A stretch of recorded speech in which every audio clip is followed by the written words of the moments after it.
Shalom semuanya.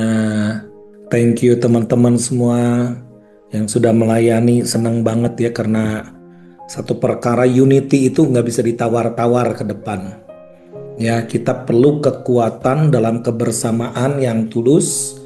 Sebelum saya menyampaikan beberapa hal dan memang juga perlu mengupdate semua situasi dan kita selalu mengupdate satu situasi dan bukan hanya tahu informasi, tetapi kita harus jadi pionir-pionir untuk melakukan sesuatu. Jadi pergerakan di kota-kota kalau bisa lebih dipercepat supaya jangan menunda-nunda. Ya, kita punya kuasa dan otoritas untuk kita bisa menggerakkan setidaknya dengan tetangga kita lakukan sesuatu untuk kesejahteraan lingkungan ya.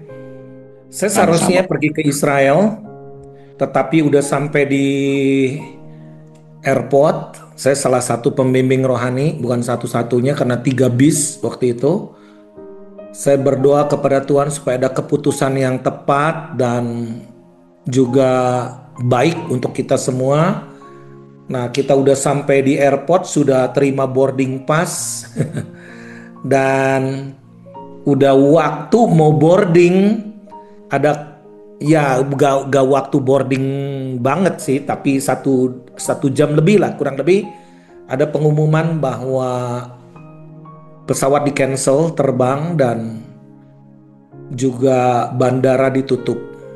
Wah, saya mengucap syukur sekali karena tepat waktu. Kalau kita udah di perjalanan, kalau kita sudah ada di sana, masalahnya besar sekali karena kalau situasi perang 142 orang gak mungkin bisa masuk ke bunker untuk berlindung, bawa anak-anak kecil lagi. Saya katakan nothing tulus, kita hanya perjalanan yang ditunda. Karena perjalanan ke Israel seringkali saya ngomong kepada rombongan bahwa mungkin ini perjalanan terakhir. Mungkin one day kalau kita itu close, kita nggak bisa masuk lagi ya.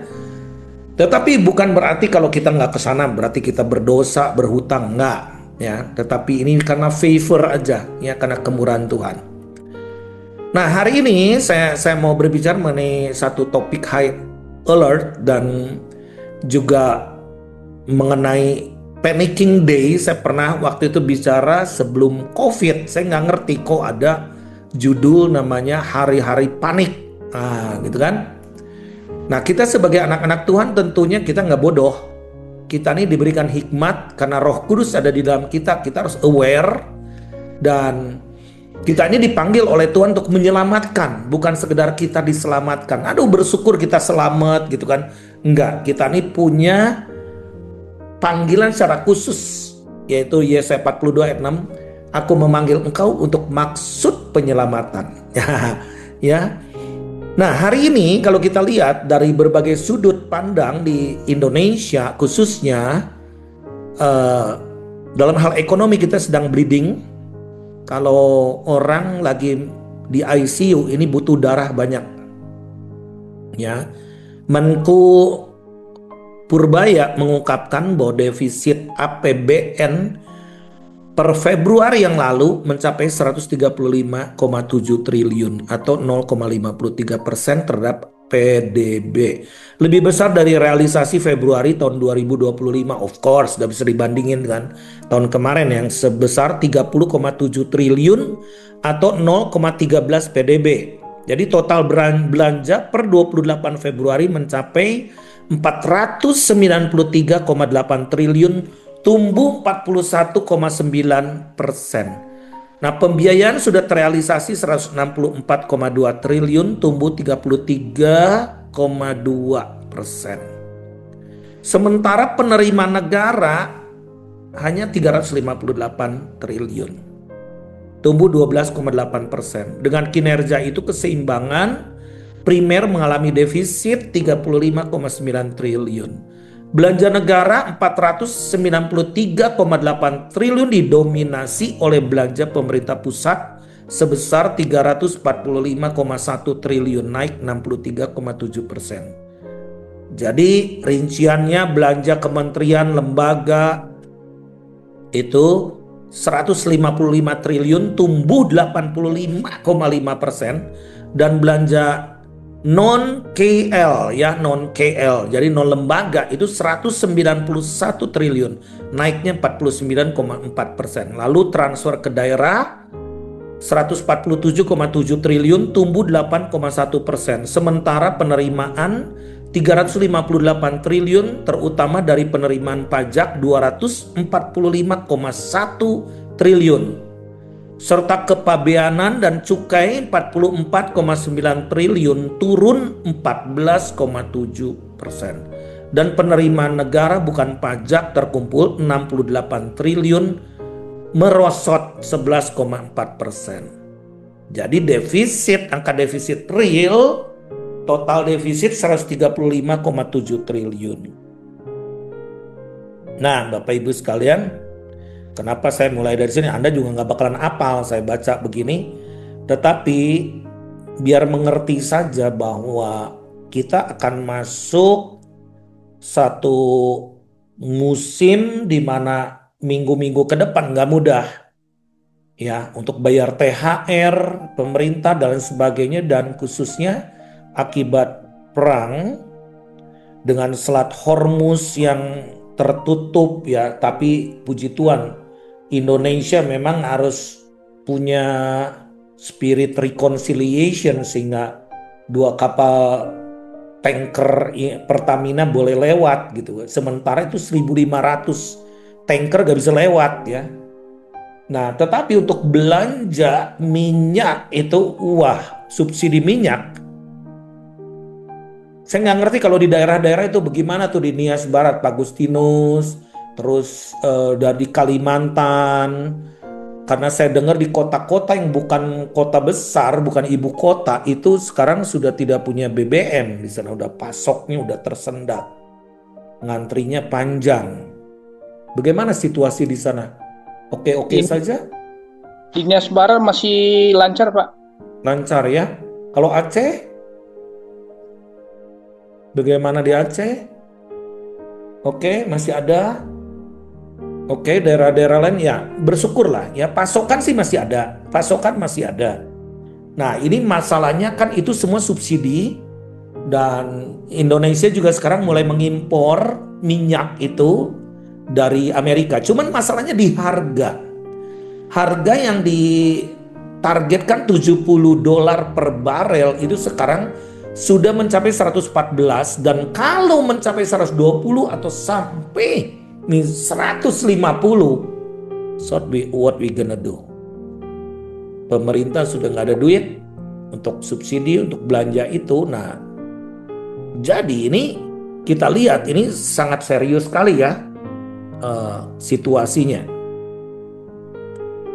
Nah, informasi tetap perlu, tidak bisa dinetralisir dengan jangan takut, Tuhan pasti bela, Tuhan ada antisipasi. Karena setiap kali krisis Tuhan itu selalu memanggil umatnya. Ada kelaparan besar, Tuhan bangkitkan Yusuf untuk membangun sistem, begitu dah ya. Ketika mau genosida, Tuhan bangkitkan Esther untuk supaya tidak terjadi genosida. Nah, Daniel dipakai oleh Tuhan. Nah, kalau kita lihat di dalam firman Tuhan ini, kita harus benar-benar waspada ya, waspada. Karena enggak selalu kita nih harus ambil ayat-ayat yang genah, yang enak buat kita gitu. Seolah-olah kita hanya melarikan diri dari tanggung jawab. Kita selamat, bagaimana dengan orang lain gitu kan. Nah, karena krisis energi ini parah sekali. Di Filipina sekarang sudah menerapkan kerja 4 hari. Untuk apa? Untuk menyelamatkan energi. Pakistan 50% work from home ya, karena untuk save energi. Nah, jadi di dalam 2 Petrus 3 ayat yang ke-17 firman Tuhan berkata begini, tetapi kamu saudara-saudaraku yang kekasih, kamu telah mengetahui hal ini sebelumnya, supaya kamu, karena itu waspadalah, supaya kamu jangan terseret ke dalam kesesatan orang-orang yang tak mengenal hukum dan jangan kehilangan peganganmu yang teguh. Jadi kalau kita lihat dengan situasi yang ada, kita harus saring juga karena banyak informasi juga itu harus dicek kembali apakah fake news, hoax. Nah, misalkan contoh adiknya Benyamin Netanyahu mati gini-gini, mati Benyamin Netanyahu mati, itu dikejar orang kayak seperti kebenaran, itu hoax, semuanya hoax. Dan itu hoax itu untuk membangkitkan rasa kebencian, ya. Jadi di dalam situasi dunia saat ini sedang terjadi peperangan di darat, di udara, tetapi juga terjadi peperangan di alam roh. Kita harus sadar bahwa situasi dunia juga secara alam roh ini terjadi peperangan rohani. Jadi jangan sampai berita itu tidak dicek, makanya kita butuhnya di My Home itu saling informasi. Ya, saling informasi kayak seperti waktu itu ada kejadian apa, benarkah ada kejadian di pulau ini gini, kita cek, oh tidak ada itu, tidak ada, kami aman-aman saja gitu kan, kita bisa cross check. Tetapi ketika ada 1, 2 di wilayah yang terkena bencana, misalkan ada Ibu Sitanggang di sini dari Aceh Tamiang, ayo kita bantu, apa yang dapat kita bantu, dari Tapanuli juga tengah ya, dari Sibolga dan lain sebagainya. Wah, itu situasi yang mengenaskan sekali gitu. Kita harus juga bertindak, dan sampai hari ini bantuan ini perlu diharapkan, masih diharapkan meskipun kita sulit ya, tetapi kita harus bertindak di atas firman, jangan memikirkan diri sendiri gitu. Nah, jadi ketidakstabilan politik ini juga akan membuat kita resah, gelisah, apalagi di bangsa kita. Nanti ada informasi yang begini, nanti dinetralisir oleh menteri ini begini, nanti oleh Prabowo begini. Nah, membuat kita menjadi yang mana yang benar nih, harus mengecek ya. Namun aku sih berharap begini ya, kita ini harus semakin peka. Dan tadi saya katakan, unity itu bukan pilihan, itu udah keharusan. Tanpa unity kita akan tercerai-berai. Unity bukan hanya duduk bareng, doa bareng, tetapi unity, spirit of unity itu adalah saling membantu satu dan yang lain. Jadi saling membantu ini begini, kenapa kita peduli dengan orang-orang di Lumajang ketika gunung meletus? Padahal kita ini bukan orang Jawa, saya ini orang Jawa Barat. Kenapa saya harus peduli orang Batak yang ada di Sibolga itu? Karena kita sifatnya network, satu tubuh, sehingga kita saling menyalur. Ketika orang kurang makanan, kita punya makanan, apa kita nggak kirim sebagian gitu kan, yang kita punya. Nah, kekristenan bukan teori, tetapi kekristenan itu memikul salib bersama, sepenanggungan bersama-sama. Nah, kita kembali kepada situasi peperangan yang sedang terjadi ini suatu nubuatan yang super sekali, yang tidak bisa ditengking. Kalau kita lihat coba di slide ini coba ada 2 slide yang saya akan perlihatkan pada Bapak Ibu sekalian. Ketika Nebukadnezar waktu itu bermimpi, dia membutuhkan seorang pintar, di mana seorang pintar, kan banyak ahli nujum juga kan di Persia itu, di sana itu di mana mereka harusnya tahu mimpi apa. Jadi bayangkan rajanya saja tidak ngasih tahu mimpinya apa, apalagi mengatakan mimpi apa dan tafsirannya apa. Dari patung Nebukadnezar ini kita tahu sekarang pada zaman ini, perhatikan. Di dalam kitab Daniel 2 ayat 32 dan 33. Adapun patung itu kepalanya dari emas tua, dada dan lengannya dari perak, perut pinggangnya dari tembaga. Sedang pahanya dari besi dan kakinya sebagian dari besi dan sebagian lagi dari tanah liat. Kita lihat ini bangsa yang menyerang Israel. Itu yang di atas itu Babylon, kerajaan Babylon, terus Media Persia, terus kerajaan Greece, Yunani, lalu Roma. Nah, itu bayangkan waktu itu Daniel bisa eksis di Persia. Persia itu di Iran, Bapak Ibu sekalian, di Iran. Oke, ketika kita sekarang berpikir mengenai Iran, musuh gini-gini, jangan begitu dulu. Iran itu disayang Tuhan. Iran itu masih banyak orang-orang Kristen yang berdoa di sana, dan di Iran itu disebut Elam dan Madai zaman dulu, ya. Nah, nanti kita lihat juga nubuatan Tuhan mengenai Persia ini bagaimana, ya. Justru saya sih kepengen sekali pergi ke sana, cuman ketika saya mau pergi ke sana, paspor saya sudah ditemplate visa Israel, jadi nggak bisa masuk. Maklum lagi musuhan kan. Tetapi di sana adalah negara yang dengan adik kuasa 2600 tahun. Tetapi kita lihat di zaman terakhir itu ada zaman di mana iron and clay, itu di mana kaki bawahnya itu terdiri dari iron and clay. Apa itu iron and clay? Besi dan tanah liat. Besi dan tanah liat itu rapuh, tidak bisa bersatu, dikatakan begitu. Itu bisa berbicara mengenai keadaan zaman, tapi juga ini berbicara mengenai teknologi yang ditanamkan di daging manusia. Sekali lagi ya, clay itu berbicara mengenai daging manusia. Tanah liat, kita dari tanah liat. Tetapi sekarang era transhumanisme, robotik, AI itu bisa diinfiltrasi manusia dengan kekuatan AI. Nah, ini rapuh. Tetapi kita lihat ada batu yang bergulir, yang batu ini menghancurkan seluruh patung ini. Apa batu ini? Apa batu ini, Bapak Ibu sekalian? Batu ini berbicara mengenai kerajaan Allah. Dan Yesus merupakan batu penjuru.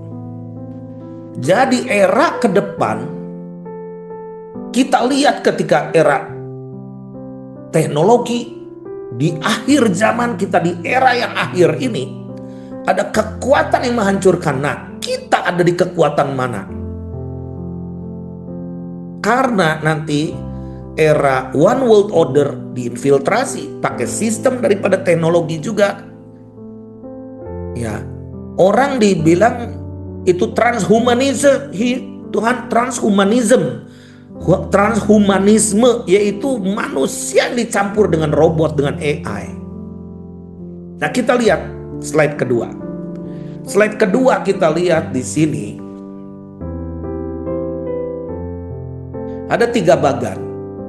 Dari Nebukadnezar mimpi itu mengenai patung itu, kepalanya itu kerajaan Babel dari emas.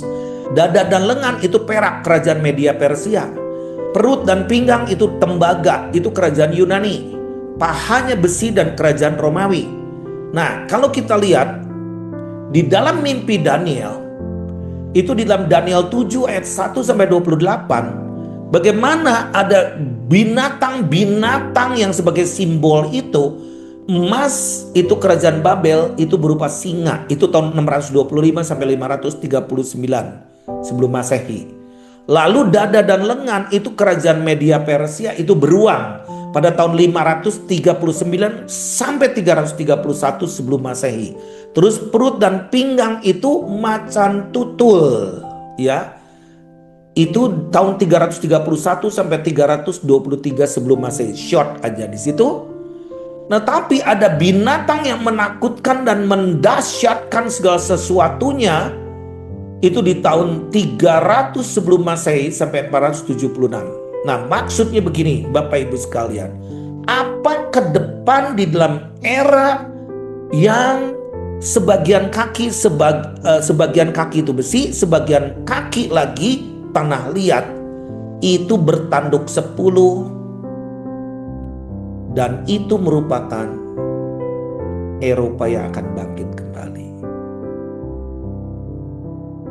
Saya belum sempat mengedit karena mungkin Sule juga lagi sibuk untuk satu movie yang saya bisa dapatkan itu mengenai CERN. CERN itu ada di Geneva dengan logonya 666. Mereka menciptakan satu kekuatan teknologi yang di wilayah perbatasan daripada Switzerland dengan Prancis. Di bawah tanah itu dia membuat satu reaktor yang akan membuat tubrukan proton-proton. Proton-proton itu sel-sel kecil dan itu disebut God particle, partikelnya Tuhan, dan itu membuat satu ledakan yang luar biasa yang akan membuka satu portal, dan portal itu akan mengundang roh-roh jahat. Bayangkan teknologi ini ditunggangi oleh penguasa udara, bukan penguasa sorga, oke? Nah, kapan ini akan dilaksanakannya?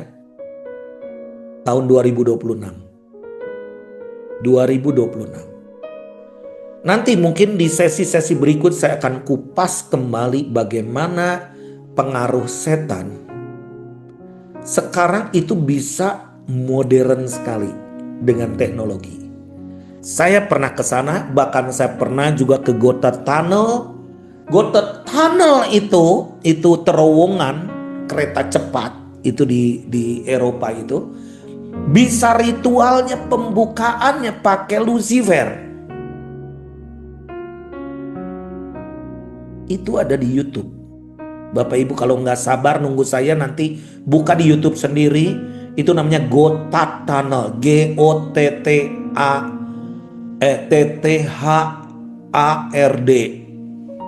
Tunnel. Terowongan tunnel Gotthard. Itu diresmikan oleh 3 kepala pemerintahan, tapi ritualnya pakai Lucifer, di mana pakai korban, dan di situ dramatisasinya orang-orang percaya akan tunduk kepada setan.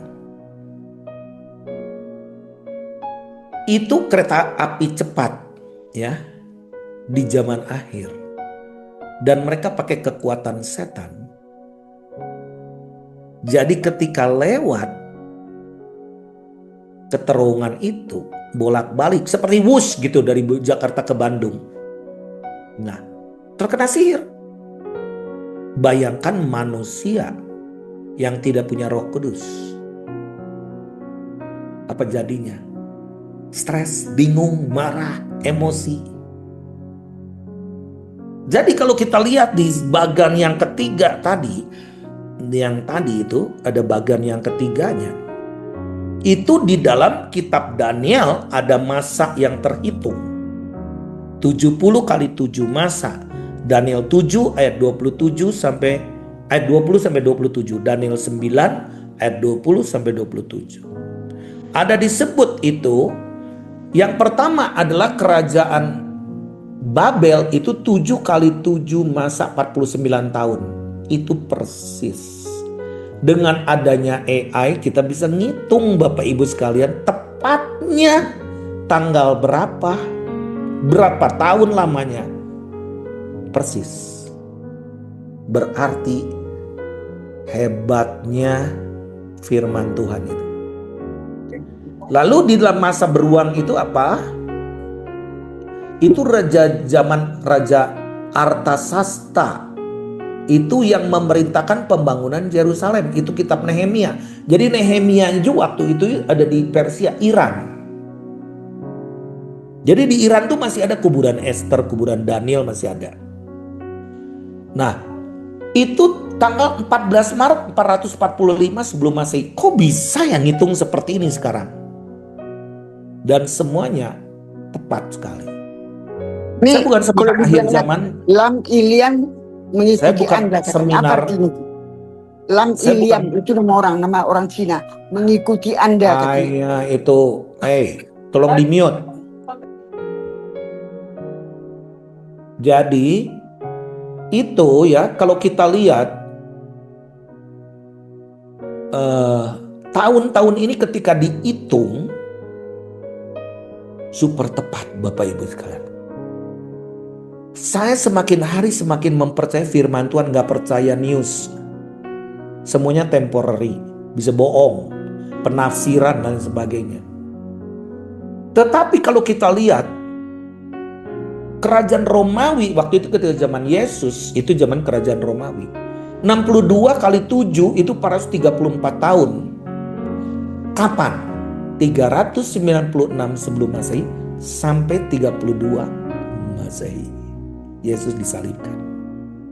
So, my home Indonesia, kita melahirkan GET 30 untuk mencetak 30.000 misionaris pada tahun berapa? 2033. Usia gereja 2000 tahun. Amazing. So amazing. Kok akurat? Jadi kita ada di era mana sekarang? Hari ini. Ada di 1 kali 7 masa. Atau 7 tahun. Di mana kita sedang masuk satu masa kesusahan besar dan antikris sedang datang. Jadi nubuatan-nubuatan yang terkunci ini sedang dibukakan. Kita harus melek secara rohani bahwa kita sedang hidup di ujung zaman. Tapi kita harus bisa semakin mature, semakin dewasa. Bencana alam akan terjadi di mana-mana. Karena itu firman Tuhan. Wabah, penyakit, peperangan, itu pasti akan terjadi. Penganiayaan, itu pasti akan terjadi. Deru perang ini sudah dimulai, Gog Magog yang akan menuju, kalau perang Armageddon kita udah keburu diangkat. Kenapa kita bisa punya rumah doa di Yerusalem? Bahkan kita ini dari seluruh dunia nih di Indonesia, segelintir orang bisa punya satu kanopi tempat doa di Armageddon. Sekarang kalau kita lihat keadaan perang sekarang, let's put it as today, oke? Hari ini. Iran itu, kalau bagi saya bukan sebuah negara sih. Tapi ini memiliki peradaban, satu belief system yang kuat selama 2600 tahun. Jadi semua di dalam Alkitab kita lihat ya, Daniel, Nehemia, Esther, itu peradaban-peradaban kuno itu ada di dalam Alkitab yang kita baca. Strategi-strategi Nehemia membangun kembali tembok Yerusalem itu ada di sini. Nah, jadi wilayahnya ini tidak pernah dijajah. Intervensi iya. Apakah dengan mudah Amerika ngomong dalam 5 hari akan dibabat habis? Nggak bisa. Mereka akan spreading, menyebar, fokus. Sehingga menyebar fokus ini akan kemana-mana. Dua kekuatan dunia sebetulnya punya peradaban yang kuno sampai sekarang, Iran dan Israel. Indonesia contoh kalau kita memiliki peradaban kunonya apa? Ketika zaman Sriwijaya, ketika zaman Sundaland, kalau itu dipelihara. Tapi kita udah campur-campur, namanya Bhinneka Tunggal Ika. Israel memiliki pondasi kuat yang berabad-abad sejak zaman Abraham. Dimanapun mereka berada membentuk satu kekuatan-kekuatan. Mau dicerai-berai gimana pun, mereka akan tetap kuat. Unity. Ini bangsa kuno yang futuristik bisa melihat sampai ke ujung zaman. Jadi secara teokrasi dengan kekuatan spiritual, mereka itu harus menjadi unggul dimanapun mereka berada. Nah, kita ini punya peradaban yang disebut kerajaan Allah. Makanya Yesus hadir bukan bikin agama. Kalau kita roh kita agamawi, makanya Kristen nggak pernah bersatu. Karena merasa gerejamu yang paling punya hak ke sorga. Bahasa roh kita yang paling suci. Baptisan kita yang paling jitu. Karena kita nerima kekristenan tanpa kingdom. Kekuatan di Iran ini, Mojtaba Khamenei, ini yang masih muda ini, diorden menjadi ayatollah. Ayatollah itu kekuatan pemimpin tertinggi, mutlak, gak bisa ditawar-tawar. No meeting, mutlak. Dan dia dilahirkan jadi pemimpin yang super power dengan spirit balas dendam. Istrinya mati, anaknya mati, papanya mati, lalu keponakan sepupu, dan dia katakan, kalau aku mati syahid. Dia ngomong ke 88 ulamanya, ulama yang disebut Dewan Syuro-nya. Kalian harus fight sampai titik darah penghabisan. Nah, kenapa saya cerita seperti ini? Meterai Allah ini yang tertulis di Alkitab ini dianggap sebagai sejarah atau cerita kuno. Tetapi sesungguhnya Bapak Ibu sekalian, Tuhan sedang singkapkan meterai ini, sedang dibukakan semua. Apakah kita sebagai orang Kristen aware? Atau khotbahnya sama aja, message-nya sama dengan playgroup. Kamu anak yang diberkati. Kamu pasti ditolong Tuhan.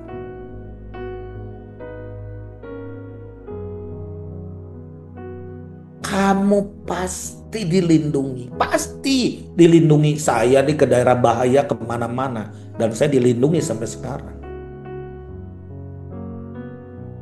Nah, jadi langit pun bisa berbicara. Ini mengenai tanda-tanda zaman. Tetrat yang terakhir itu lagi hari raya Purim. Seharusnya saya ada di Israel tanggal 3 Maret yang lalu. Nggak jadi, kita bikin di Batam. Dan di situ Amerika menyerang, jeder. Itu hari raya Purim. Purim itu terjadinya di Iran ketika Esther waktu itu mengatakan, kalau aku mati, biarlah aku mati. Nah, jadi Purim yang lalu itu 4 Maret itu serangan AS menyebabkan Ayatollah Khamenei itu wafat, tewas di situ bersama dengan istri Mojtaba yang sekarang, anaknya juga. Waduh, dia benar-benar sekarang sedang memerintah dengan satu kekuatan yang all out. Nah, jadi kita lihat perang ini dilandasi oleh dendam kesumat dengan 2 peradaban. Peradaban yang luar biasa, yang tidak bisa ditawar-menawar. Janji Abraham, Ishak, Yakub kepada orang Israel itu dari sungai Efrat ke sungai Tigris.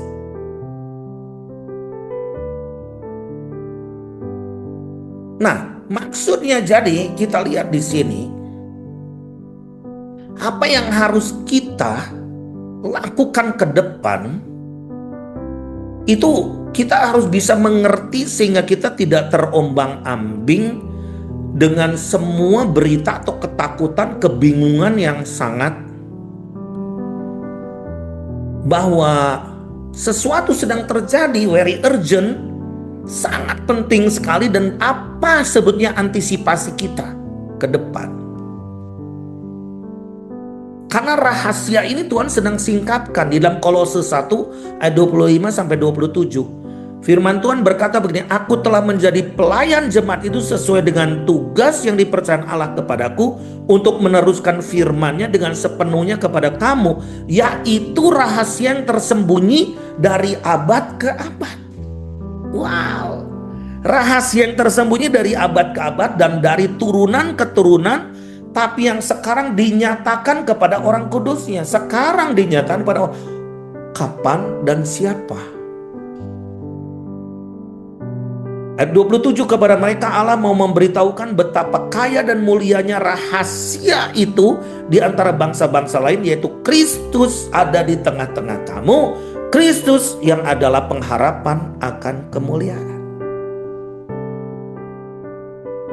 Jadi kalau aku melihat begini, kok bisa ya kita punya, misalkan bisa di Armageddon sekalipun kita doa ya. Kalau kalian ke Yerusalem karena kalian orang my home, welcome aja gitu kan. Kok bisa dapat privilege begini? Kenapa nggak orang Amerika? Kenapa nggak orang Kanada? Kenapa kita dari Indonesia yang dianggap negara yang nggak diperhatikan? Everybody just look down upon Indonesia, merendahkan Indonesia. Kenapa kita dapat favor seperti ini? Karena ada rahasia. George Anadorai waktu itu mengatakan begini, we have been waiting for too long. Bangsa-bangsa menunggu kalian, Indonesia bergerak terlalu lama. Kenapa? Karena sebetulnya rahasia yang berabad-abad itu. Apa spesifikasinya kita bisa dapat favor daripada Tuhan? Menempatkan Kristus di tengah-tengah kita. Jangan worship pemimpinmu, apa bedanya dengan ayatollah? Seolah-olah sinodemu, ketua sinodemu itu yang jadi Tuhan, pausmu yang jadi Tuhan, eporusmu yang jadi Tuhan. Tempatkan Kristus di tengah-tengah dan menjadi raja. Amin. Jadi ketika kita bergerak, saya ngomong kenceng begini, kenapa bisa ngomong kenceng?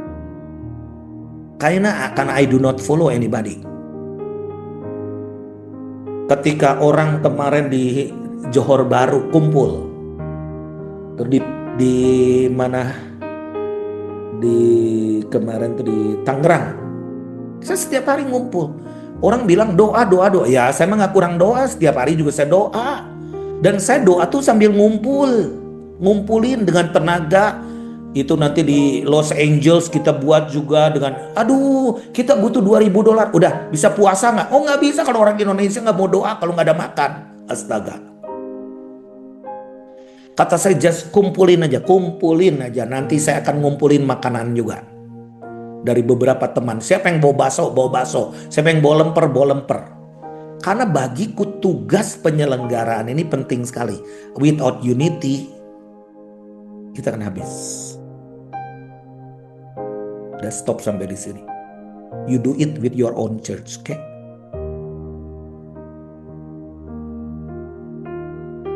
Kenapa? Yang menolong, saya melihat begini. Ketika dalam kesulitan, ketika dalam bencana, kenapa kok kita bisa terjun? Masih ingat gak ketika bulan Desember Aceh Tamiang waktu itu? Kalau kita nggak ada Kristus ya, Ibu Sitanggang ya, Nancy, bener nggak? Kita ngapain sih capek-capek ke sana? Harus dengan resiko tinggi. Pulang mungkin kita terbawa hanyut, tinggal nama mungkin. Nah, saya ingin tanamkan ini kepada kalian semua. Kristen, ke gereja iya, firman ada. Tapi will you go? Ketika seseorang membutuhkan, jangan mikirnya tiket dulu. Siapa yang menjamin saya? Yesus ada di tengah-tengah kita. Karena ke depan ini gak mudah. Semua kuda hampir bareng-bareng nih di dalam kitab Wahyu 6 ayat 1-2. itu antikris. Ada yang ngomong ini Kristus, yang GPDI Kristus. Ya oke, fine. Tetapi saya katakan antikris juga udah muncul nih sekarang nih. Antikristus yang menyerupai Kristus. Itu hubungan diplomatik antara para elit dunia yang terlihat di media, tetap disupport oleh penguasa-penguasa dunia. Nah, yang tidak kelihatan tapi menunggu waktu yang ditetapkan, tinggal ting. Ciri-cirinya udah ada. Ini ya, ini menuju titik puncak melawan kebenaran. Nah, sistem ini dikuasai oleh teknologi yang menjebak, di mana tidak ada seorang pun yang bisa mengelak. Jadi kalau kita lihat di sini, penunggang pertama itu simbol membawa panah, diberikan sebuah mahkota. Ini sering ditafsirkan sebagai kemenangan atau penaklukan. Dalam konteks nubuat, banyak teolog mengaitkan dengan munculnya kekuatan politik yang menipu atau antikristus yang datang dengan kedok perdamaian, ya. Namun bertujuan menaklukkan dunia. Nah, jadi kalau kita lihat, mungkin juga ini memang Kristus. Ada dua nih, pemahaman yang dua. Saya kemarin lucu ya, ketika kita habis doa bareng terus makan bareng. Nah, saya katakan ini pendeta dua seberang-seberangan aja udah menyeberang penafsirannya. Penafsiran mengenai ini kuda putih ini nih. Nah, tetapi yang penting apakah Kristus itu ada di tengah-tengah kita? Karena kita lihat kuda merah padang membawa sebuah pedang yang besar. Itu melambangkan perang, pertumpahan darah.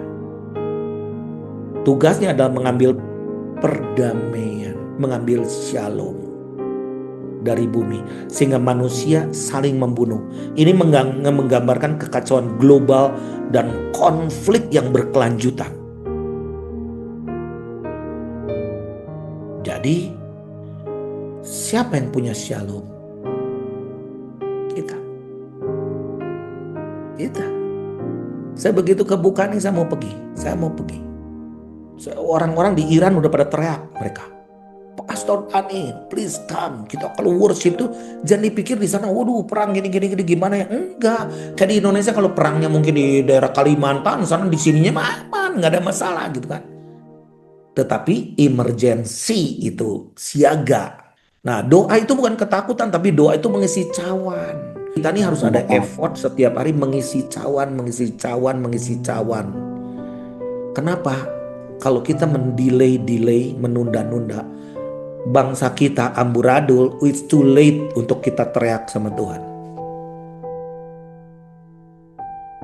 Nah, jadi kalau kita di dunia tidak ada damai, kita yang punya damai. Kenapa? Kristus ada di tengah-tengah kita. Terus kuda hitam penunggang ketiga, simbol memegang sebuah timbangan di tangannya, melambangkan kelaparan, krisis ekonomi. Timbangan menunjukkan pada bahan pangan menjadi sangat mahal dan langka. Harga gandum dan jelai melonjak drastis. Waduh, ini is happening now. It's happening now. Sedang terjadi. Akan lebih parah lagi harga pangan. Yang keempat adalah kuda hijau kuning, penunggang keempat. Ini simbolnya maut. Itu penunggangnya bernama maut, death. Kerajaan maut, Hades, mengikutinya. Nah, ini kalau kita sebagai anak Tuhan, maut itu sudah dikalahkan. Apa kunci saya? Nggak takut.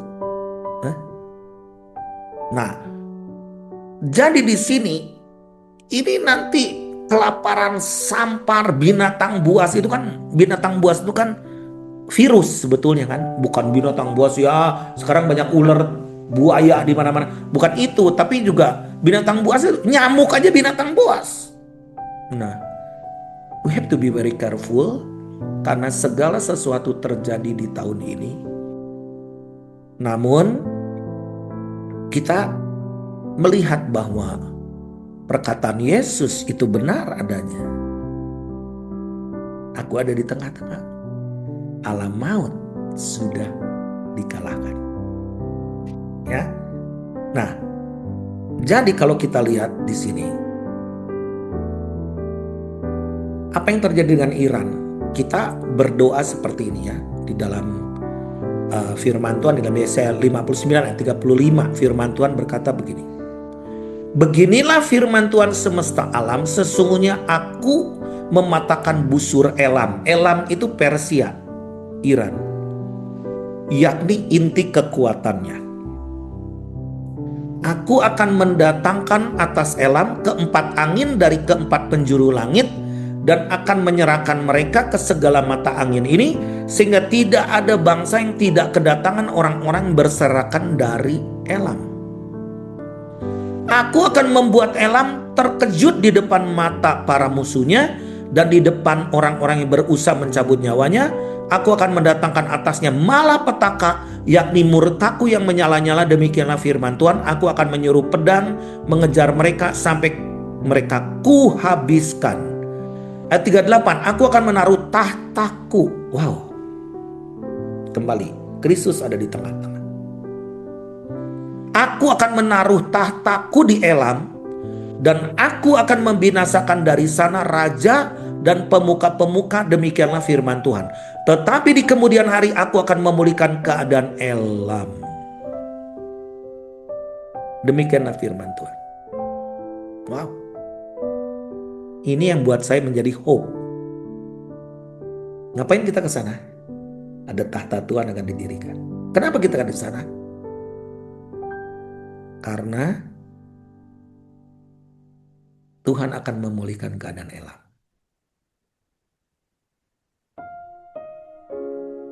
Sejak 6 tahun ini, Iran tuh terjadi revival besar. Saya kagetnya ketika kita mau bikin doa di Azusa Street di Los Angeles nanti bulan depan. Kedengar sama orang-orang Iran di sana. Dan mereka katakan, kami mau berdoa bersama-sama dengan kalian. Untuk apa? Worship together. Nah, jadi akan terjadi satu revolusi gerakan doa, gerakan worship. Karena firman Tuhan katakan akan ada saatnya, sudah tiba sekarang, bahwa penyembah benar akan menyembah Bapa dalam roh dan kebenaran. Sebab Bapa menghendaki penyembah-penyembah demikian. Allah itu roh, dan barang siapa menyembah Dia harus menyembahnya dalam roh dan kebenaran. Nah, apa yang maksud daripada penyembahan yang benar? Bagaimana sih sebetulnya? Gini ya, penyembahan bukan project. Penyembahan bukan event, penyembahan bukan show, tetapi penyembahan itu sebetulnya kembali ke imamatan. Imamat yang rajani. Jadi worship itu berbicara keimamatan. Keimamatan itu adalah covenant. Covenant. Ketika saya 3 minggu, 4 minggu yang lalu saya ada di Israel. Yang kedua ini kan batal nih. Saya tidur sendiri di sofa. Harusnya saya di kamar, saya di sofa. Saya enak banget. Saya ngangkat tangan. Subuh-subuh saya sendiri di situ. Saya ngelihat jendela kota Yerusalem. Lalu saya ngomong sama Tuhan, mahal sekali ini kontrakan. Dari mana cicilannya nanti ini? Tuhan ngomong begini. Air matamu lebih berharga dari itu. I will take care of you. Wah, saya nangis. Tuhan katakan, I will take care everything. Tapi dia ngomong, aku ingin melihat air mata.